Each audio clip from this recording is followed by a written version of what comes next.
नमस्कार, मी प्रवीण कांबळे महाराष्ट्र न्यूज नेटवर्कमध्ये आपल्या सर्वांचे सहर्ष स्वागत करतो। महाराज की छत्रपती शिवाजी महाराज की। महाराष्ट्राच्या राज्यात येऊन महाराष्ट्राचे राज्यपाल बनून ज्यांनी महाराष्ट्राचं आराध्य दैवत छत्रपती शिवाजी महाराजांचा एकदा दोनदा नव्हे तर जवळजवळ 4 वेळा वारंवार अपमान केला, त्या राज्यपाल भगतसिंग कोश्यारी यांचा जाहीर निषेध करण्यासाठी आज मीरा भाईंदर शहर जिल्हा काँग्रेसच्या वतीने आणि युवक काँग्रेसच्या वतीने आपण सगळेजण छत्रपती शिवरायांच्या पुतळ्याच्या खाली एकत्र जमलेलो आहोत।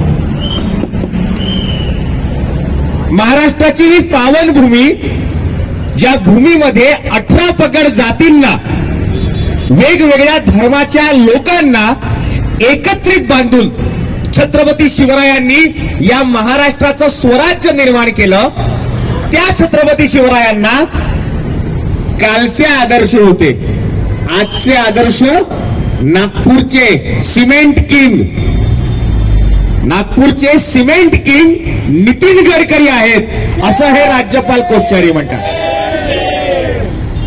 भारतामध्ये अपेक्षेपेक्षा जास्त रस्ते बांधून दाखवण्याचं थोर काम गडकरी साहेबांनी केलं असं भाजपा म्हणते, पण ते रस्ते बांधताना अनावश्यकरित्या स्वतःच्या इन्व्हेस्टमेंट कंपनी मधलं सिमेंट वारंवार वापरायचं हे नितीन गडकरींनी कंपल्शन करून स्वतःची तिजोरी भरली। हे आमच्या शिवरायांनी नाही कधी केलं, हे आमच्या शिवरायांनी नाही कधी केलं। छत्रपती शिवाजी महाराज लोकांच्या घरी जाऊन कांदा भाकर खायचे, त्यांची सुखदुःख समजून घ्यायचे। त्या औरंगजेबाच्या मुघलांच्या भल्या मोठ्या सत्तेसमोर त्यांनी महाराष्ट्राचं स्वराज्य उभं केलं। भाजपाचे राष्ट्रीय प्रवक्ते नॅशनल डिबेट मध्ये सुधांशु त्रिवेदी काय म्हणतात? छत्रपती शिवाजी महाराजांनी 5 वेळा औरंगजेबाला माफीनामा दिला असं ते म्हणतात। छत्रपती शिवरायांच्या युक्तीची तुलना ते सावरकरांच्या माफीनाम्याबरोबर करतात, म्हणून तुम्हाला सावरकर सांगणं सुद्धा गरजेचं आहे। विनायक दामोदर सावरकर यांनी 1911च्या आधी अभिनव भारत मधून क्रांतिकारक कार्य जरूर केलं असेल। हे काँग्रेसनेच छापलेल्या पुस्तकात काँग्रेसने आपल्या सगळ्या भारताला जरूर शिकवलं, पण त्याच विनायक दामोदर सावरकरांना ज्या वेळेला अंदमानाची शिक्षा झाली, दुसऱ्या महिन्यात 60 दिवसांमध्ये त्यांनी पहिला माफीनामा इंग्लंडच्या राणीला आणि ब्रिटिशांच्या राजाला लिहून पाठवला, I will be your obedient servant. कितवा? पहिला। तो माफीनामा मंजूर नाही झाला, लगेच 6व्या महिन्यात दुसरा, 8व्या महिन्यात तिसरा, 12व्या 14व्या महिन्यामध्ये 2 वर्षामध्ये 6 वेळा, किती वेळा? 6 वेळा माफीनामा लिहिला। ही भाजपाचे आणि RSSचे सावरकर हे नेते ते म्हणतात की सावरकरांचा माफीनामा ही युक्ती होती। जर युक्ती असेल तर त्यांना माफीची रजा दिल्यानंतर त्यांनी स्वातंत्र्याच्या लढ्यामध्ये सहभाग का घेतला नाही याचं उत्तर त्यांना द्यावं लागेल। जर ती युक्ती असेल तर भारताचे 2 तुकडे करण्याची टू नेशन थिअरी सर्वात आधी विनायक दामोदर सावरकरांनी का मांडली याचं उत्तर द्यावं लागेल।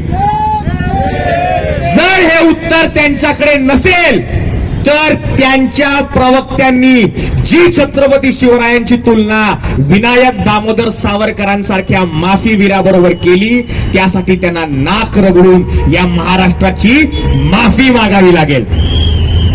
अहो, हेच भाजपाचे आणि मनसेचे कार्यकर्ते, शेगावची सभा झाली आपली, आपल्यातले बरेच जण त्या शेगावच्या विस्तृत सभेमध्ये 5.5-6 लाख लोकांची सभा राहुल गांधींच्या नेतृत्वात शेगाव मध्ये भारत जोडो यात्रेत झाली।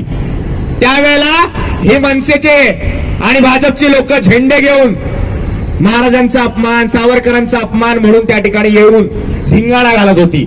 येऊन तर काय करू नाही शकले, पोलिसांच्या लाठा खाल्ल्या आणि निघून गेले. पण हीच मनसेची आणि भाजपाची लोक जेव्हा दुसऱ्याच दिवशी भगतसिंग कोश्यारींनी महाराजांचा अपमान केला आणि त्या सुधांशू त्रिवेदींनी अपमान केला, त्यावेळेला शेपूट घालून स्वतःच्या कार्यालयांमध्ये बसली होती. कारण ह्यांना महाराष्ट्राच्या महापुरुषांची देणं घेणं नाही. ह्यांना केवळ स्वतःचा लोकांना फोडा आणि राज्य कराचा अजेंडा चालवण्याची घेणं देणं आहे. काँग्रेसचे ज्येष्ठ नेते जयराम रमेश साहेबांनी परवाच्या दिवशी प्रेस कॉन्फरन्समध्ये एक गोष्ट क्लिअर करून टाकली. पत्रकारांनी त्यांना प्रश्न विचारला की तुम्ही सावरकरांबद्दल का बोलतात. त्यांनी सांगितलं की आम्ही ह्या प्रश्नाचं उत्तर 3 वेळा दिलेलं आहे, ह्याच्या पुढे देणार नाही, पण शेवटचं म्हणून त्यांना सांगतो. जयराम रमेश जी ने कहा, जिस दिन भाजपा हमारे यानी कांग्रेस के नेताओं के बारे में झूठ फैलाना बंद कर देगी, उस दिन कांग्रेस भाजपा के नेताओं के बारे में सच बोलना बंद कर देगी. ये आप सभी ध्यान रखिए. पंतप्रधान नरेंद्र मोदी जी पूरी दुनिया में जब घूमते हैं तब महात्मा गांधी जी के गुणगान गाते हैं, जो कांग्रेस के नेता थे. लेकिन जब भारत में आते हैं तब उन्हीं गांधी जी को मारने वाले नथुराम गोडसे की आरती उन्हीं भाजपा के लोग यहां पे उतारते हैं. तब वो भूल जाते हैं कि नथुराम गोडसे जी को महात्मा गांधी जी को मारने के लिए जो बंदूक दी थी, वो बंदूक दिलाने में सावरकर जी का क्या योगदान था, ये योगदान बताने के लिए वो भूल जाते हैं. ये मैं नहीं कह रहा, ये महात्मा गांधी जी के परपोते तुषार गांधी जी ने पूरी दुनिया के सामने कहा है. ये हमारी बात नहीं है कि गांधी जी की हत्या में नथुराम गोडसे को जो बंदूक दी गई थी, वो बंदूक देने में सावरकर जी का क्या योगदान था, ये दुनिया के सामने आना जरूरी है. यही जब भारत के पहले पंतप्रधान आदरणीय जवाहरलाल नेहरू जी के बारे में झूठ फैलाते हैं, यही भाजपा के लोग जब पहले पंतप्रधान जवाहरलाल नेहरू जी के परिवार के बारे में झूठ फैलाते हैं, तब इनकी देशभक्ति कहा जाती है. अगर हमने सावरकर जी के बारे में थोड़ा सच क्या बोल दिया, इनके नीचे आग लग जाती है. ये आग उसी तरह से है जिस तरह से आग हाफ पैंट खाकी की चड्डी में लग जाती है. और ये हाफ पैंट खाकी की आग देश को बांटने वाली आग है.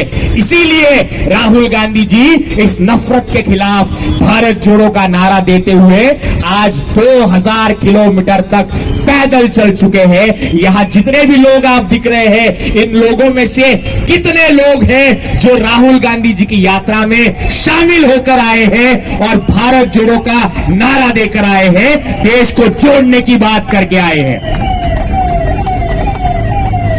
इस पूरे निषेध आंदोलन का मकसद एक ही है कि ये ही भाजपा के नेतागण, हमारे उप मुख्यमंत्री देवेंद्र फडणवीस, वो महात्मा गांधी और नेहरू जी के झूठे पत्रों को ट्विटर पे डालते हैं और कहते हैं उन्होंने भी तो माफी वगैरह मांगी. लेकिन 1942 का चले जाओ आंदोलन, 1942 के पहले का असहकार आंदोलन, साइमन गो बैक का नारा, ये सब बताने में भूल जाते हैं. और यही बताते हुए आज मैं आप सभी को याद दिलाना चाहता हूं कि नफरत की राजनीति करने वाली भाजपा को आपको जवाब देना होगा. क्योंकि 35 रुपए का पेट्रोल आपको मिलेगा, सस्ती गैस आपको मिलेगी, अच्छी शिक्षा आपको मिलेगी, 2 करोड़ नौकरी आपको मिलेगी. ये सारे झूठे वादे बताकर आपको धर्मों के बीच, जातियों के बीच, ऊंच नीच के बीच झगड़ा लगाने वाली यही भाजपा पिछले 8 साल से आपका, हमारा, इस महाराष्ट्र का और इस पूरे भारत की जनता का खून शोष रही है, पी रही है. इस खून की प्यासी भाजपा को आज हमें अपने पैरों पे लाना होगा और इसीलिए आज का यह आंदोलन हमारे आदरणीय नेता मुजफ्फर हुसैन जी, जिलाध्यक्ष प्रमोद सावंत जी, युवक अध्यक्ष सिद्धेश राणे जी, इनके नेतृत्व में आज इस काशी मीरा के चौक में हो रहा है। जाते जाते एक याद रखिए, छत्रपति शिवाजी महाराज जी ने इस पूरे महाराष्ट्र को स्वराज्य इसलिए दिया था कि यहाँ पे रयत का, लोगों का राज बने, ना कि इसलिए दिया था कि यहाँ पे रेशिम बाग में बैठे हुए चुनिंदा लोगों का राज बने, जिन्होंने छत्रपति शिवाजी महाराज को, छत्रपति संभाजी महाराज को भी बार बार नकारा है। हमें उन्हें उनकी असली औकात दिखानी होगी और इसीलिए छत्रपति शिवाजी महाराज के धोरणों पे, सर्वसमावेशकता पे चलने के लिए हमें एक साथ आना होगा। छत्रपति शिवाजी महाराज की, छत्रपति शिवाजी महाराज की। धन्यवाद।